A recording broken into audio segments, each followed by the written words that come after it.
Okay, so let us start today's class. In the last week, we have broadly talked about the routing and the routing algorithms that are being used in the internet to forward a packet between two remote hosts. We have looked into two different types of intra-domain routing protocols, distance vector routing and link state routing, and we have looked into the inter-domain routing protocol, which is the border gateway protocol, and that is the protocol that is used nowadays over the internet. Now, for the network administrator within an autonomous system, they have choice of selecting either distance vector routing or link state routing by selecting the corresponding protocol, either the routing information protocol RIP or this open shortest path fast or OSPF, one of the routing protocol. And then at the internet scale, whenever the packets move from one autonomous system to the next, we have seen that we use this border gateway protocol to forward the packets. Now, in today's class, we are broadly going to look into the structure of the routers and how a typical router looks like. Okay, so what are the different components of a router and how a router typically performs. Now, if we see the life of a router, means what the router basically does, that it finds a path, that means it constructs the routing table. Now, once it's constructed the routing table, then for all the incoming packets, it consult with the routing table, find out the next hop and forward the packet. That way it will keep on forwarding the packet. And when there is a change in the routing table, it again find out a path and then again keep on forwarding the packets. Well, so that is basically the route major operations or the kind of life of a router. Okay, so what we see that in a router, there are two basic operations which are being performed. Okay, so one is the constructing the routing table. Well, and the second is once the routing table is constructed, then for every incoming packet, you extract the destination IP address, then do a routing match with the routing table and forward the packet to a dedicated interface based on its next hop information. Now, accordingly, the entire functionality of the router is divided into two different abstractions. One we call as the control plane and the second one we call as the data plane. So the control plane of a router, it basically runs the routing protocol, OSPF or RIP, depending on the configuration by the network administrator. And if it is a kind of BGP configured, then it runs the BGP protocol as well to construct the routing table. So that is the control plane of the router or the control part of the router. Now in RIP or OSPF or BGP, we have seen that it broadcast or unicast different kind of control messages which are the part of the routing protocol.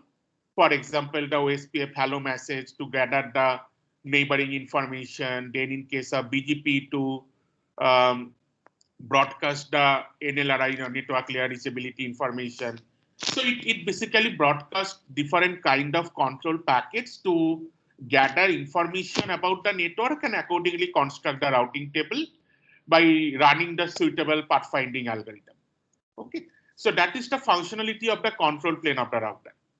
And the data plane of the router, it basically runs a packet processor, and that packet processor take every incoming packet, extracts the packet headers, find out the IP header from there. Once it finds out the IP header from there, it finds out the destination IP address, and then based on the destination IP address, it does a kind of CIDR match in the routing table and accordingly decide what is going to be the interface to which it is or it will be able to reach to the next hop, and accordingly it forwards the packet.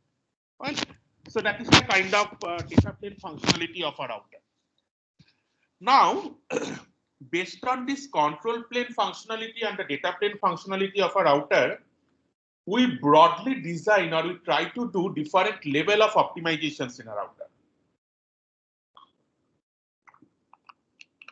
So in today's class, we are actually going to look into all those different type of optimizations that typically happen or that are typically run on top of a kind of typical router. Now, if you look into the way this router architecture has evolved over time, so the first generation of the router that were used until 1980s, they were the kind of standard computer. So basically, you connect multiple network interface cards or NICs with your standard computer, and then that computer starts behaving like a router. Okay. Now the second generation router that was in early 1990s, they had the kind of delegation of interfaces. That means it comes with a single unit where it has multiple routing interfaces where you can connect your RJ45 cable and connect multiple different subnets with the router. And at around the same time, the third generation router was also evolved. So this third generation router used to have a kind of distributed architecture. So what is the distributed architecture? Up to the second generation router, this data plane operation and the control plane operation used to happen simultaneously. So you use the same processor to do the data plane operation as well as the control plane operation. So just like a single computer, if you want to use a single personal computer as a router by connecting multiple network interface card, so your data plane operation as well as the control plane operation will get executed in the same processor, right? And the problem of executing the data plane operation and the control plane operation on the same processor is that this control plane operation, it basically periodically broadcasts the routing packets, and based on the information that it observes in the routing packet, it constructs the routing table by running some kind of pathfinding algorithm.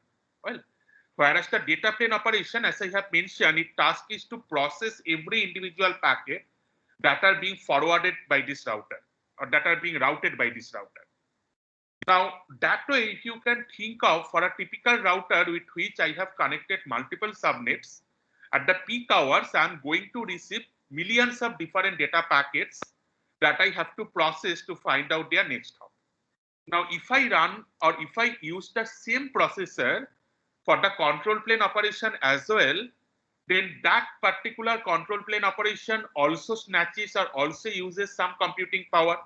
So the remaining computing power gets reduced, and that way the data plane operations become slow. And to make the internet fast, we have to do the data plane operation very fast. You need to process the packet and extract the IP header, do the routing match, and then forward the packet. That means copy the packet to outgoing interface.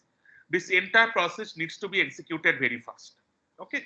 So this third generation of the router that contains the distributed architecture, it actually distributes this data plane operation and the control plane operation. So this control plane operation used to get executed on a dedicated hardware calling a route processor.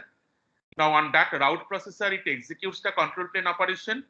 And for the data plane operation, it was basically done or designed in a hardware controlled way, where with the network interface card, you put up a microprocessor, and that microprocessor will do the hardware operation to extract the packet header and then make a match with the destination IP address to the corresponding routing table.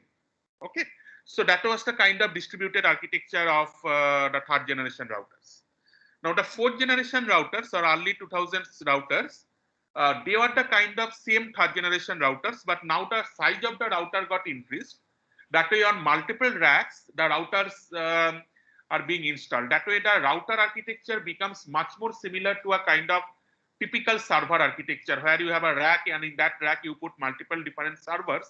So in the same way, in the same rack, type of rack, you put up multiple different routers which are mounted on the rack. Well, and in the today's router architecture, in the direction where we are gradually moving, is the fifth generation of the router that supports a specific type of routing architecture, which is called a software defined routing.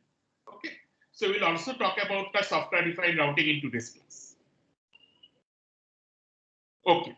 Now, if you look into the basic architectural components of a router, this is typically a kind of third generation router where this routing decisions or the routing things are being distributed across multiple microprocessors connected with the interface cards.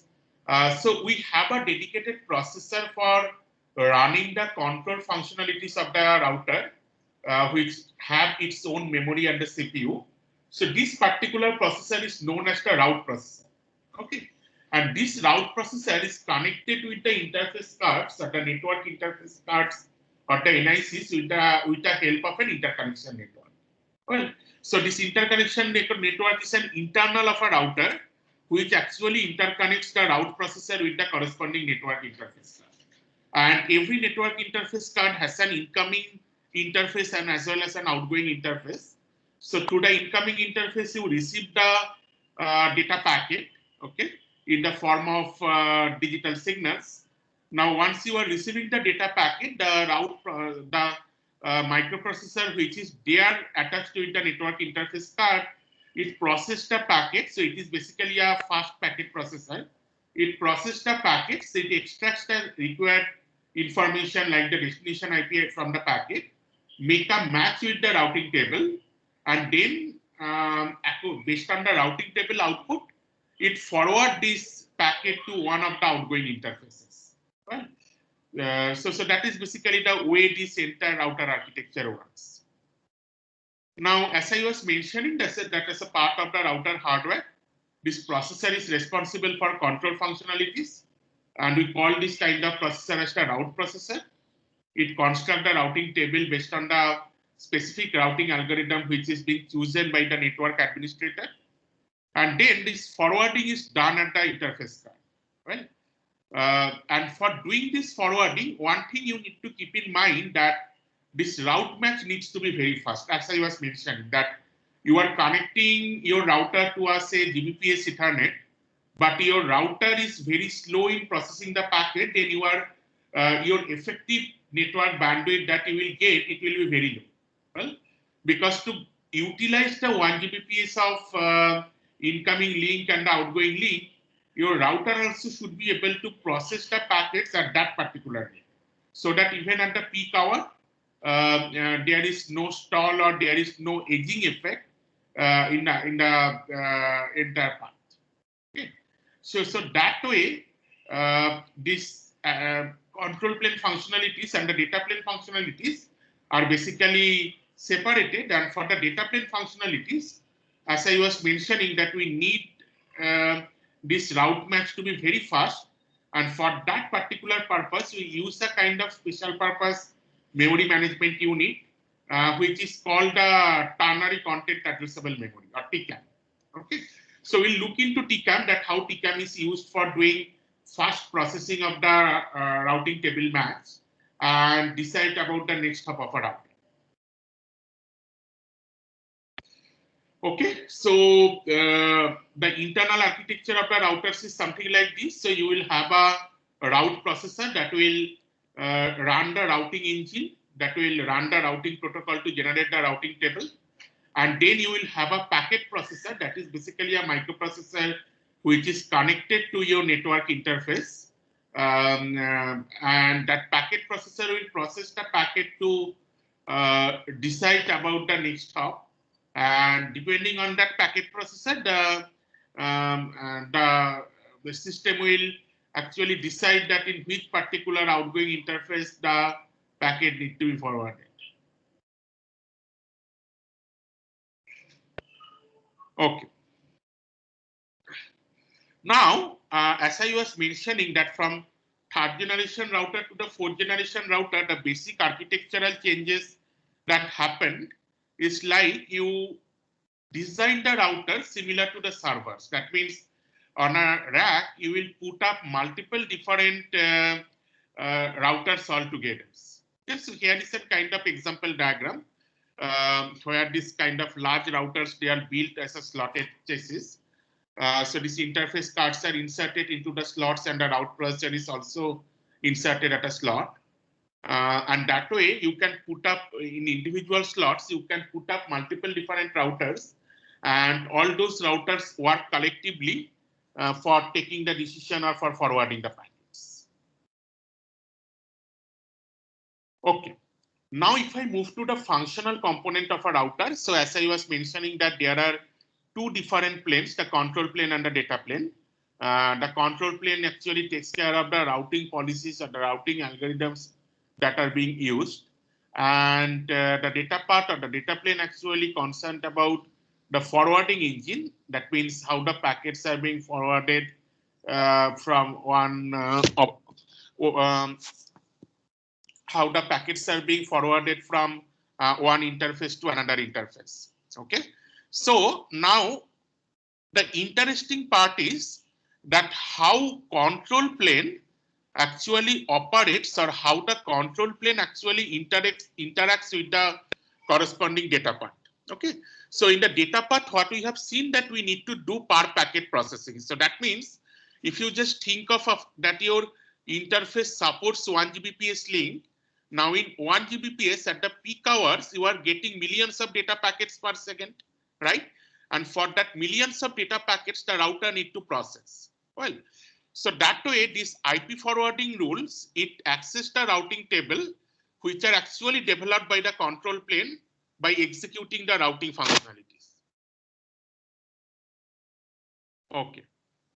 Now the control plane on a router. So one thing that I was also mentioning earlier, that a router is a special purpose computer. Okay, so its purpose is to get the packets and accordingly forward the packets to a dedicated interface based on the its own intelligence that it has gathered by running the corresponding routing protocols. Okay. Now this control plane in a router, it is implemented as a software, which is typically the router OS that supports the basic computing functionalities to run a router along with the corresponding routing functionalities. Okay, so the operating system actually embed the different type of routing protocols and their configurations.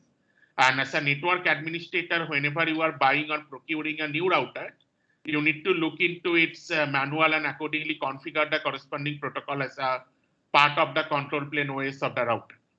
Okay. So these routing protocols are implemented in the router OS. And one typical example is this Cisco IOS, Cisco Internet Operating System. That is one of the very popular routing operating system that are being used in the Cisco routers. Okay. Now, if you look into the routing functions, there are three different functions that the control plane of a router need to execute. First is to calculate the routes. Okay. So that is the part of the route calculation. Then maintaining the routing table. That means to decide that which are the entries or which entries in the routing table are the stale entries and what new entries need to be added in the routing table. And for doing that, it executes the routing protocol. Okay. Now on commercial routers, routing functions are handled by a single general purpose processor that is called a route processor, as I have mentioned earlier. Now the data plane of a router, it implement the forwarding functionalities, right? So it make a route lookup in the routing table and forward the packet at the destination interface based on the output of the routing table. So the functionality of the data plane of a router is similar to the layer 2 switch. It uses switch fabric. The switch fabric is nothing but a mapping from the input ports to the output ports or input network interface card to the output network interface card to forward the packet from one interface to another. Well, and every interface maintains an interface buffer to implement the store and forward functionality in a router. So that means once you have received the packet, you process the packet to decide that, well, this particular interface is going to be its outgoing interface, and you put up that details in that particular interface queue, okay, or the interface buffer. Okay. Now, this IP forwarding, as I was mentioning, that we need to do per packet processing of the IP packets, and this is a kind of very heavy task. you need to do it very fast.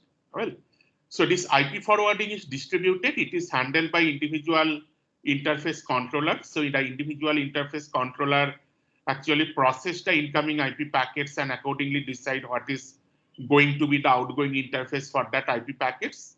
And to make this entire decision algorithm, that means making a CIDR match with the routing table, we use a special hardware device which is called a TCAM, ternary content addressable memory. So here is a kind of diagram that actually explains this per packet processing in a router. So you will have a routing table.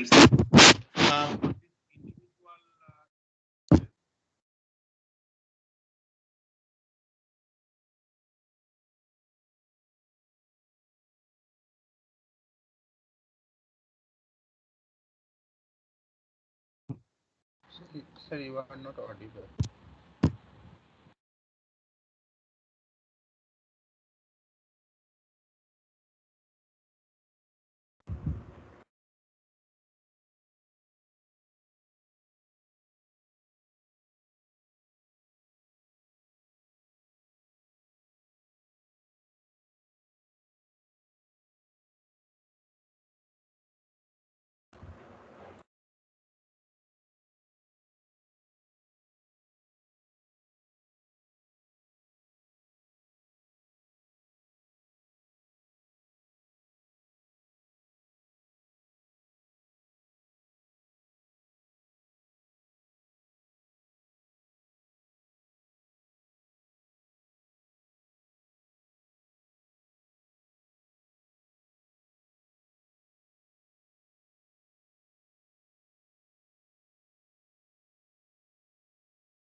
Hello. Sir, you are not audible.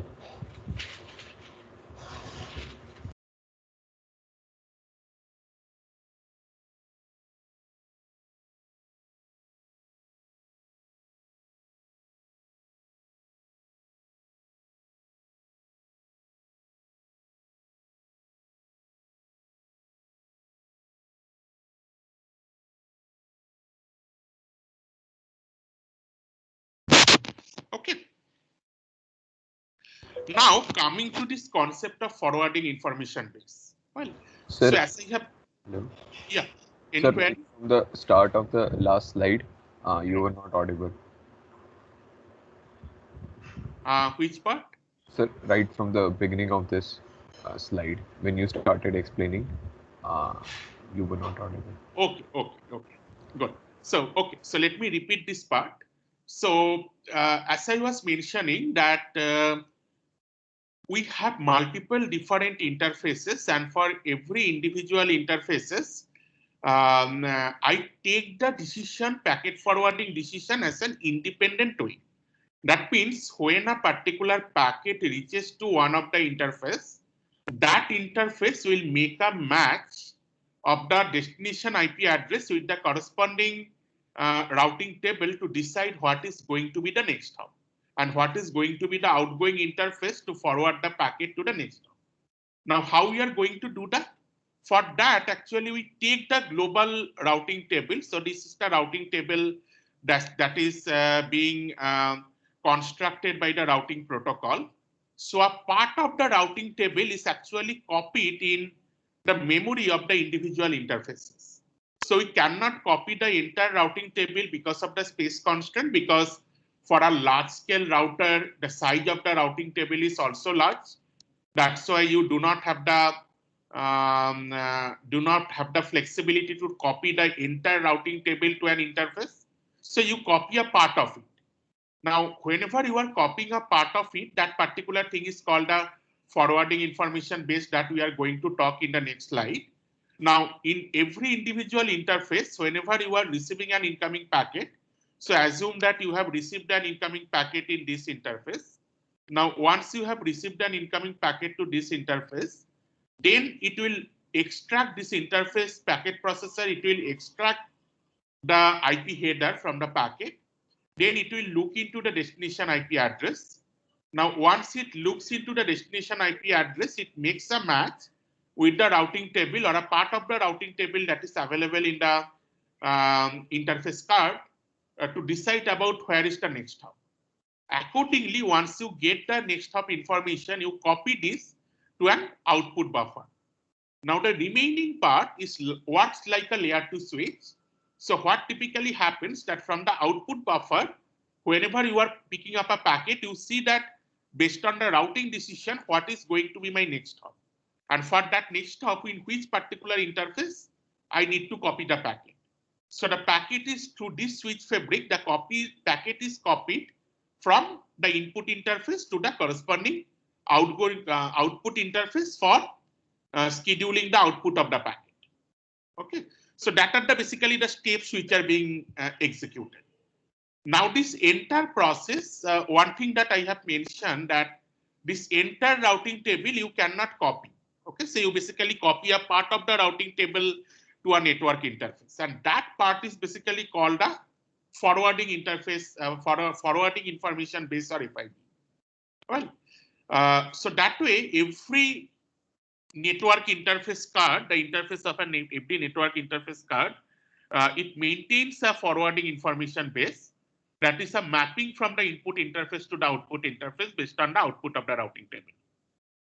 So a replica of the routing table is used at the interfaces for making the forwarding decision. So the entire steps are as follows. So you have an input packet that is being marked by the packet in event. So the packet is put in the input interface. So you extract the packet, process the packet, find out the destination IP address from the IP header. Now, once you are reading the destination IP from the IP header, you make a lookup in the forwarding information base. Now, as I was mentioning that there can be this forwarding information base is actually a part of the entire routing table. So that way it is highly possible that the information that you are going to look up into FIB, it is not available there. So you have a FIB miss. So if you have a FIB miss, then you make a route lookup. Okay. So that route lookup actually looks into the original routing table and you fetch that entry and put it in as a part of your FIB. So here you can see that FIB basically works like a cache for the routing table. Okay. Now the routing protocols are used for generating that routing table. Now, if you have an FIB hit, that means you can find out an entry in the FIB. Then based on the outgoing interface, you forward the packet, that means copy the packet from the input interface to the output interface. So that is the kind of entire steps or the different steps which are being executed when our packet is being forwarded through a router. Okay, so any doubt up to this point?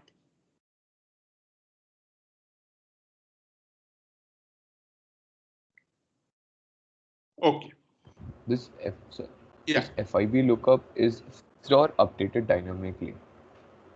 This FIB lookup is updated dynamically. Dynamically in the sense depending on, so you can just think of or kind of match the behavior of FIB with the behavior of a typical cache. Okay, so typically in a cache that you make a cache lookup, if the entry is there in the cache, you have a cache hit and you process it.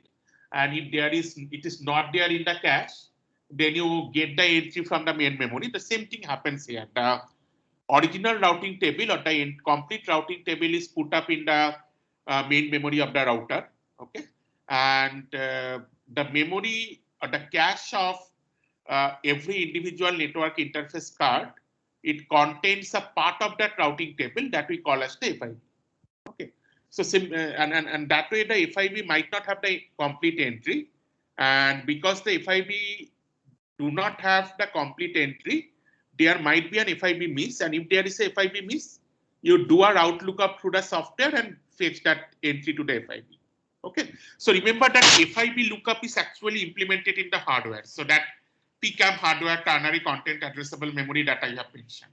We are going to look into that details, that how that is being processed in the hardware, and it is processed in the hardware particularly because this processing need to be very fast. If you going to do a kind of software processing that is typically done in the route lookup part, when there is a miss in the FIB, that takes time.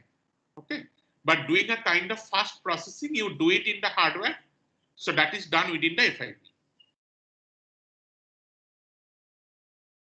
Okay, any other doubt or any other query?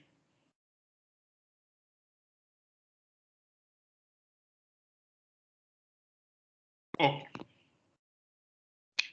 Now, that way, typically in a router, we use these two terminologies, routing information based and the forwarding information based. So the routing information base is the original routing table that is implemented in the software and is maintained by the control plane of the router. And the forwarding information base of the FIB is the copy of the required routes that is maintained in the network interface card within the TCAM hardware. Okay. So this RIB is dynamic and it maintains the entire routing information, whereas FIB is updated whenever required. So if you are having an FIB miss, then you basically fetch a new entry from the RIB to fill it up in the FIB. Okay. So in the same way or in the same policy that we typically use in case of design. Okay. So here is some kind of example. So a router has this complete routing table, that is the routing information base. Now a part of it, I put it in ETH0, one interface, and the part of it, I put it in ETH1. So the part which are there in ETH0 and ETH1, they are the kind of forwarding information base of the FIB.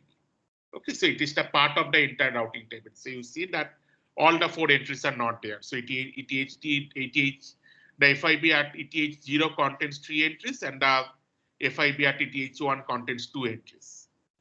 So depending on the packets that are being encountered at every individual interfaces, it updates its FIB accordingly.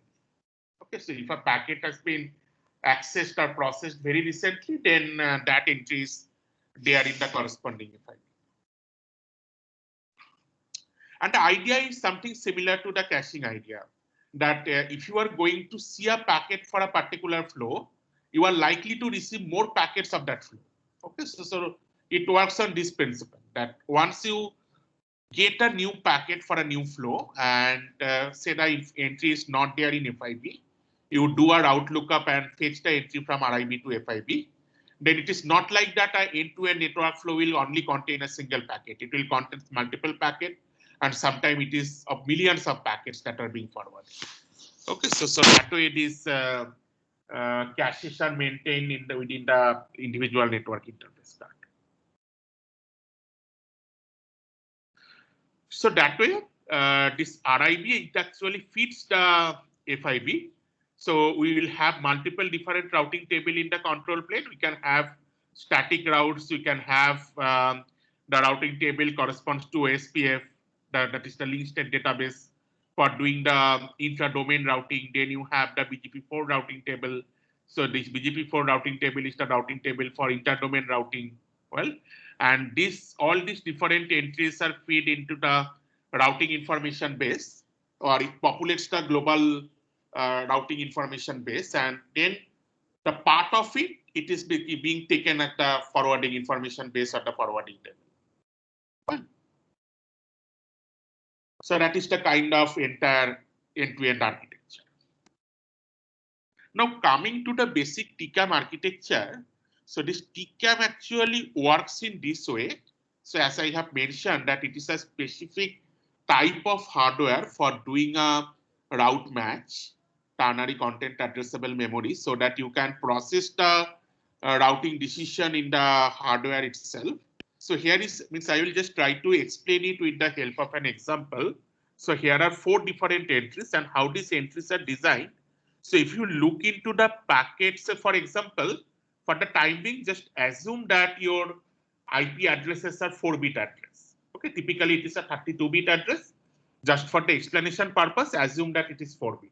Now in this 4-bit, if I just define as a IP subnet in the CIDR notation as 101/3, that means my network IP is 101 and the fourth digit I do not care, right? Because whenever you are doing a kind of ANDing with the subnet mask, so that particular bits in the subnet mask are 0, and if you are doing a logical AND with something with 0, it will always come 0. So that's why in my input IP, whatever be there in the host address part, that becomes my don't care condition.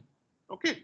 So if your CIDR notation, the address is 101/3, then in TCAM format with 4-bit, it becomes 101x. Okay, where the last bit is don't care. Similarly, if it is 1113, it becomes 111x, 10/2, it becomes 10xx, 0/0 becomes xxxx. Well, now these entries are put in the TCAM hardware. So the lower entries are the xxx, then 10xx, then 111x, then 101x. Now assume that you get a packet and the destination IP is 1010. Okay, and you want to make a match. Well, so your first bit is 1. So once your first bit is 1, you get a match. Okay. In the second entry, you also get a match. In the third entry, you get a match. Your fourth entries don't care, so you also get a match here. Well, now let us process the second bit. For the second bit, it is 0. You get a match to the first one. The second one, that is a mismatch. And the moment you are getting a mismatch, that particular line is blocked. So that particular line is not needed anymore. Then for the remaining 2, there is a match. The third bit is 1. For the third bit, for the second one, I don't want to check anymore. Okay. So for the third one, I have a match in 1, 3, and 4. For the fourth bit, I also have a match in 1, 3, and 4. So I have a match in 0, 0, 1, 0, and 1, 1. Okay. Now this particular encoder, it will actually take the match where longest number of bits have been matched. Okay.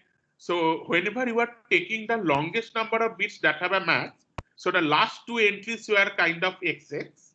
They are the kind of don't care condition. And the longest match I had in the first entry where I had matched for 3 different bits. Okay. For the third one, I had the exact match for the 2 bits. Well, then we had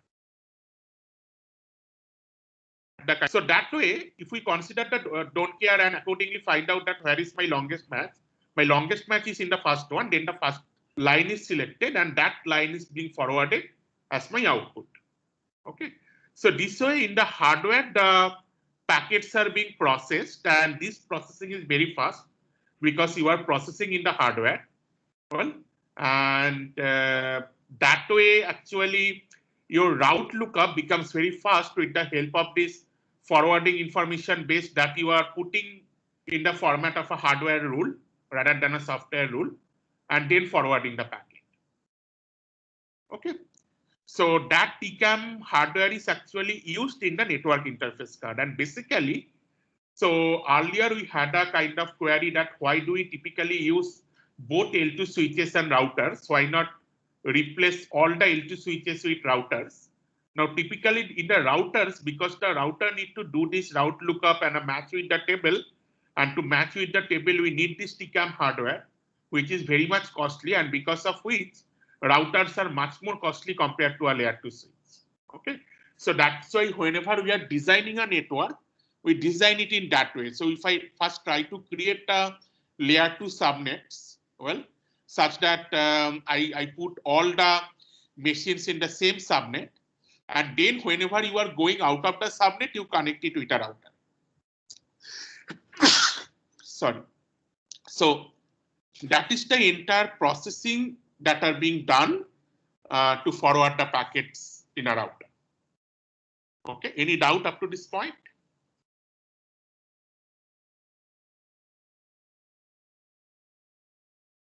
Okay. Now let us broadly look into this idea of software-defined networking, which is actually the 5th generation router, and currently the routers which are coming to the market, they utilize this concept of software-defined networking. So the idea of this software-defined networking is basically to separate out the data plane and the control plane of the router. Now you see this control plane of the router is actually the main overhead for a router. Well, because these typical routers work in a distributed fashion and the routing algorithms are also distributed, because of which we have seen that we had count to infinity problem and so on. So that's way the idea is that let the data plane be there in the router, well, and the control plane take out of the router and make it a logically centralized control plane. So that is the kind of core idea of software-defined networking. So the software-defined networking is a network framework which involves in separating a network's control function from its data forwarding functions, centralizing its intelligence and abstracting its underlying architecture from applications and services. So the core part of the software-defined networking is that you separate out the control plane and the data plane of a router. The data plane of the router, it is typically implemented in the hardware and let it be in the hardware. Whereas the control plane of the router, which is implemented as a part of the software, you put it as a kind of central controller within an autonomous system and make this control functionalities logically central. Okay.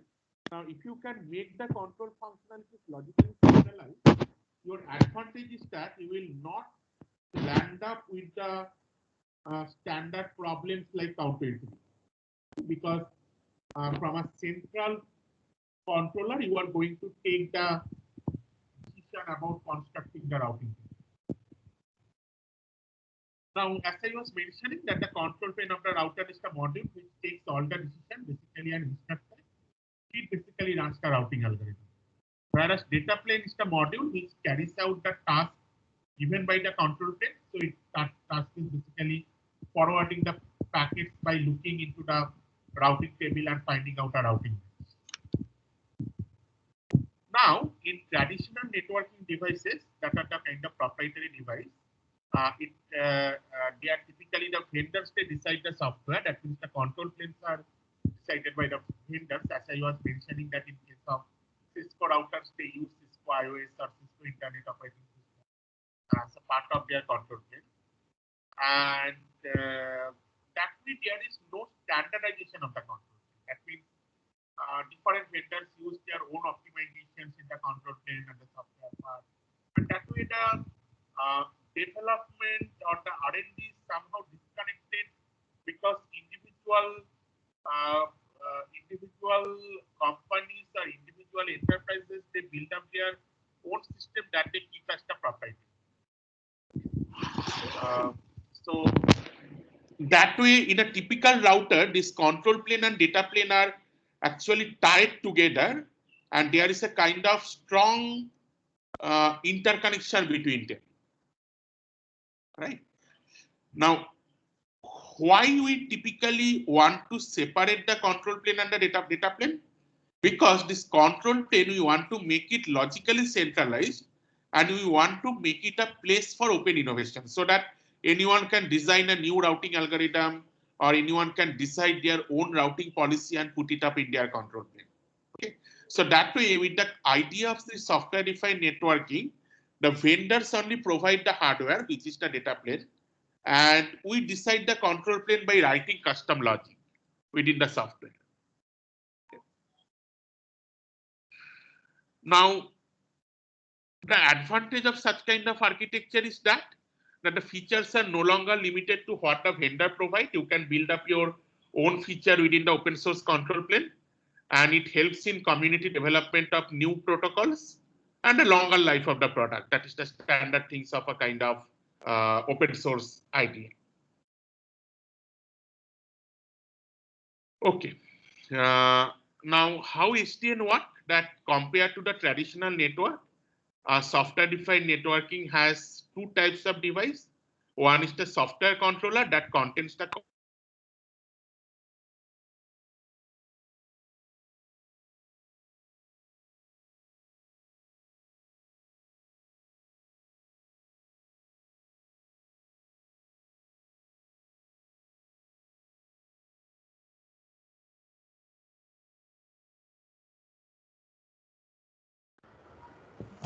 Sir, you are not audible again.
So I guess that I got disconnected. Am I audible now? Yes, sir. Okay, got it. There was some problem in the IIT network. Suddenly I found that the network got disconnected. So let me connect, clear the slides and quickly complete the concept that we are talking about. Yeah. So yeah, we are talking about this kind of SDN architecture. So this layer 2 switches, they work like a kind of dumb device that are just having a kind of forwarding logic embedded in it. Okay, so let me explain with an example that how this controller to switch coordination work. Now this SDN controller is the kind of brain of the network. So all the policies, routing logic, everything are placed in the controller. Okay, and it teaches the switch about what to do with an unknown packet. So here is an example. Say, let us see a scenario where a packet wants to go from H1 to H3 in an SDN environment. So I send the packet from H1, it reaches to the switch S1. So the source is H1, destination is H3. Now, initially there is no routing rule in S1. Well, so there is a FIB miss because I do not know that what to do the packet. In that case, S1 basically contacts the controller. Okay. So based on the control logic, the controller generates the rule based on the software programming, and that is the routing logic. And the controller informs the switch that what is going to be the rule. And that rule is installed in the switch 1. Now, once the rule is installed in the switch 1, the packet which was buffered in S1, that is forwarded to H2. Well, so that is for the first packet. Now for the next packet onwards, you already have the rule in S1. So the packet reaches to S1 and it is being forwarded to H3. So that is the kind of broad idea of an SDN network, that you separate out this control plane from the switches or from the routers, put it in a centralized, logically centralized location, maybe a kind of server or a machine with which all the different switches are interconnected, and you run your control logic on top of that particular controller. Okay, so there are multiple commercial controllers available which supports based on one typical protocol which is called the OpenFlow. So that OpenFlow controllers are available, and that OpenFlow controllers, there you can put up your custom logic for this forwarding rule installation and all these things. Right? And accordingly, the router switch comes to the market, that is only the hardware. It does not contain any rule, and dynamically these rules are placed depending upon the control logic. Now, in SDN, basically we have these 3 layers currently. So we have the programmable switches, which is my infrastructure layer, the hardware.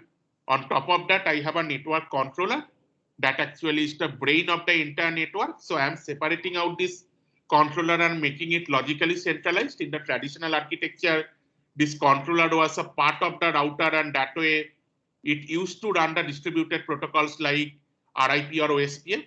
With the SDN architecture for an intra-domain routing, at least I do not need to run that kind of centralized, that kind of distributed algorithms like RIP or OSPF. Within the controller, I can embed the logic, and that logic can be installed in every switches. Okay, and on top of that, different network applications can run altogether. Well, so that way, if you look into the difference between the traditional network architecture and the SDN architecture, in case of traditional network architecture, it used to have a distributed control plane where the control plane was embedded with every individual data planes. Now we are taking the control plane out and making a logically centralized. Okay, and the data plane is still distributed. Now this kind of idea is gradually becoming popular, and currently all the large scale network like the Google data center or the Facebook data center, they already use these software defined routers or the software defined switches. Even in a lower scale, so for example, within IIT Kharagpur network, I know that there is a discussion going on whether we are going to replace all our routers with SDN supported routers or not. So what you can expect that within the next 5 to 10 years, all the routers are going to be replaced by such kind of software-defined routers. Yeah. So within the next 5 to 10 years, you are going to see that all the different routers are going to be replaced by software-defined routers. Okay. So this is something all about the structure of the routers. And in the next classes, we'll talk about few of the control protocols which run at the IP layer, and then we'll move towards the MAC layer. So any doubt up to the topic that we have covered in today's class? Any query or question? Okay. So before I close, just an announcement that we'll have 2 more class tests. Okay. One, the first, so from the part that I am covering. So one class test will be on this weekend. That means on March 27, Saturday, using the same formalities that RSC used to have. So yeah, so we'll have one class test on this Saturday using the formalities that RSC used to have from 4 p.m. to 5 p.m. And the last class test we'll have sometime near the end of the course, maybe in the second week of April, that I will announce. So for this first class test that I will going to take on this Saturday, that means on March 27, the syllabus is the IP addressing and the routing. Okay, whatever we have covered till last class, not for today's one. Well, so that will be the part of the syllabus. So any query regarding that?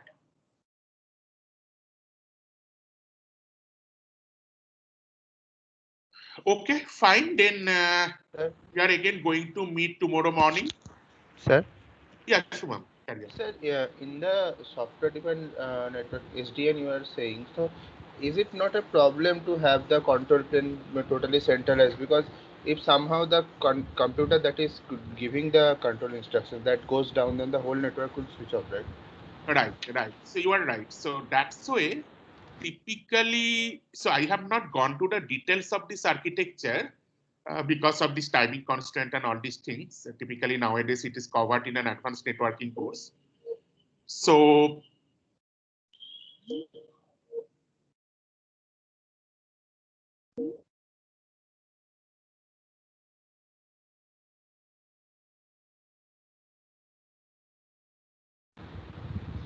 So I think you are not audible.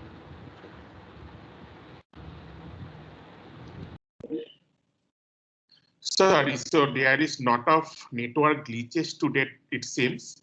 Anyway, so let me just answer the query before I leave. So yeah, that is typically a problem if you are going to use a single controller. Now, in a standard approach, what we typically do that we also put up a backup machine that runs as a controller, typical to any kind of servers, where if the primary controller goes down, then the secondary controller takes care of it.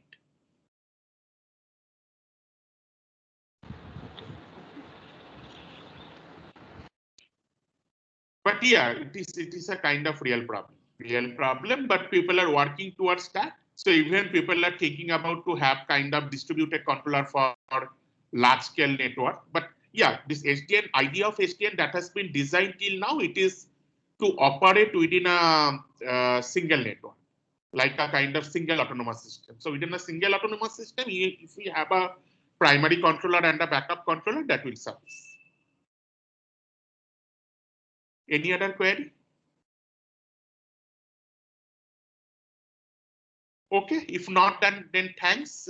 So we'll be starting tomorrow with a kind of few network control protocols like ARP, DHCP like that, and then we'll move to the data link. Thank you, everyone. See you tomorrow. Take care. Bye bye.